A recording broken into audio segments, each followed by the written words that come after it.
Hi, welcome to Media Blitz. I'm Tim. And I'm Ashley.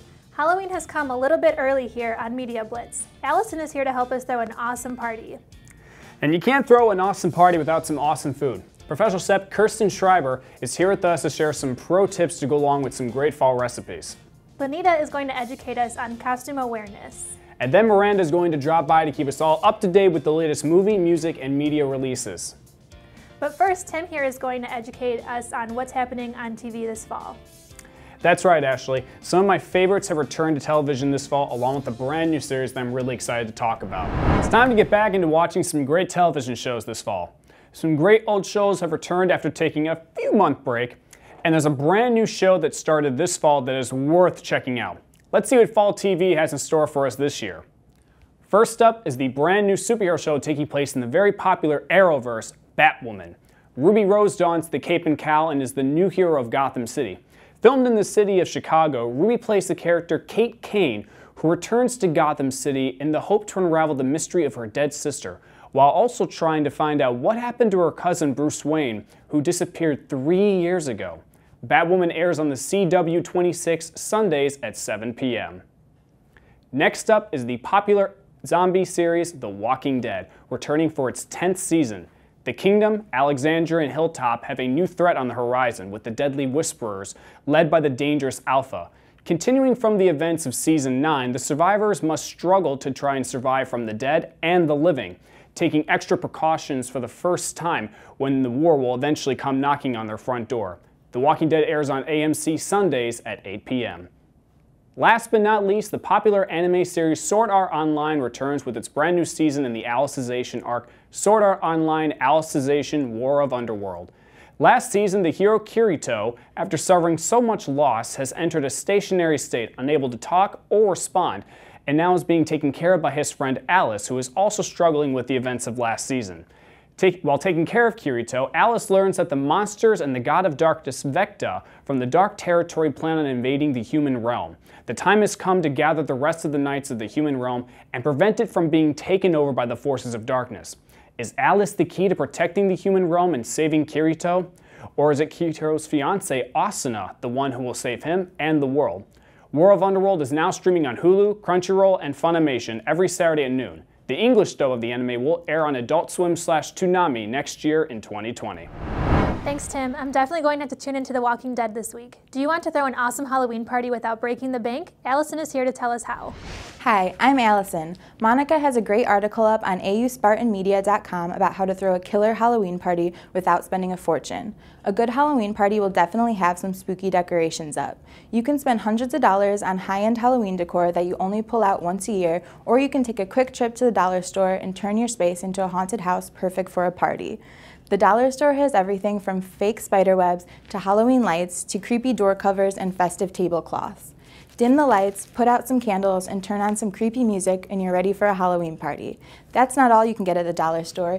Eating utensils, candy, 2 liters of pop, all $1. There's literally everything you need. Happy Halloween. Thanks, Allison. Now I would like to welcome special guest Chef Kirsten to give you some tips on the food for your Halloween party. Kirsten has developed fall menus in the surrounding area working as a chef, and she has also worked in catering. Thanks, Ashley. These recipes are really simple and will really add to your party with their Halloween theme. First, we have this pumpkin pie dip. All you need is 2 cups of heavy cream, instant vanilla pudding, half a can of pumpkin, 2 teaspoons of pumpkin pie spice, and some ginger snap cookies for serving. In a stand mixer, beat the heavy cream and pudding until stiff, about 1 to 2 minutes. Add the pumpkin and pumpkin pie spice, then chill after stirring. This dip is a hit and perfect for fall. Delicious. Thank you. I also have these pizza bagel ghosts. They are super simple to make. You just need mini bagels, marinara sauce, mozzarella cheese, and some black olives. Preheat your oven to 350 and slice your mozzarella into ghost shapes with a paring knife. Spread a thin layer of sauce over the bagels and top with a cheese ghost.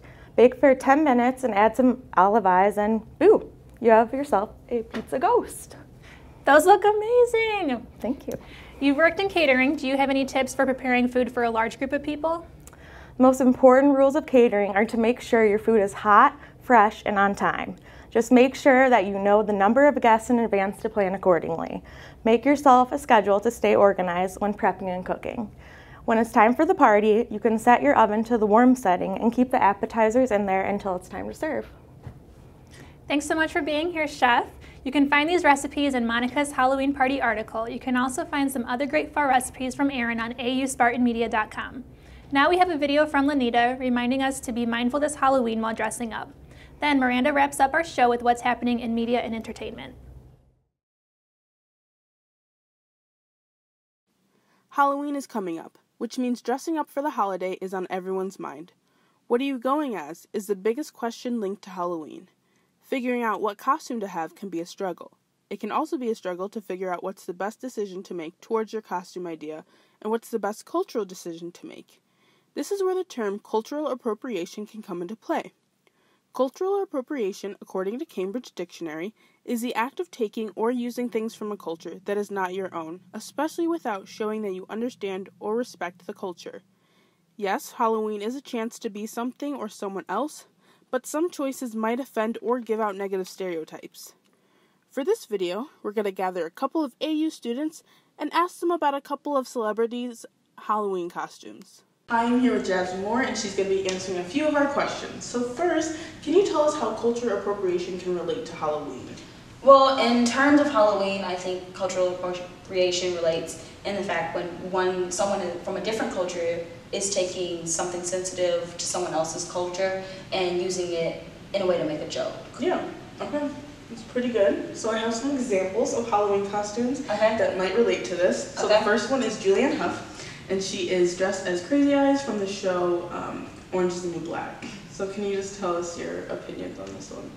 Well, okay, so she's clearly in black, brown face. And so in historical context, that's completely and totally racist. In today's context, still that's racist. You shouldn't be darkening your skin to be a character. You can still relay a character without changing your skin tone. Other than that, I would say the costume's fine. It's just she's in blackface. So next we have Dwayne Wade dressing up as Justin Timberlake. So. That's, wow.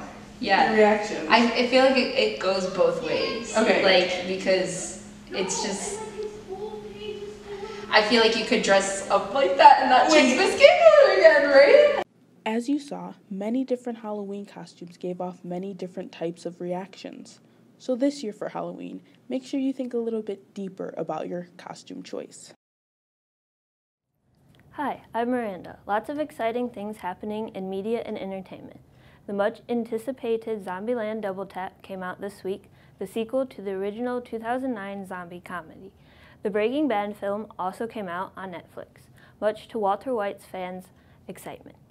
We have reviews for both films on AU Spartan Media, along with a preview of the new Mario Kart app that has kids even more addicted to their phones than usual.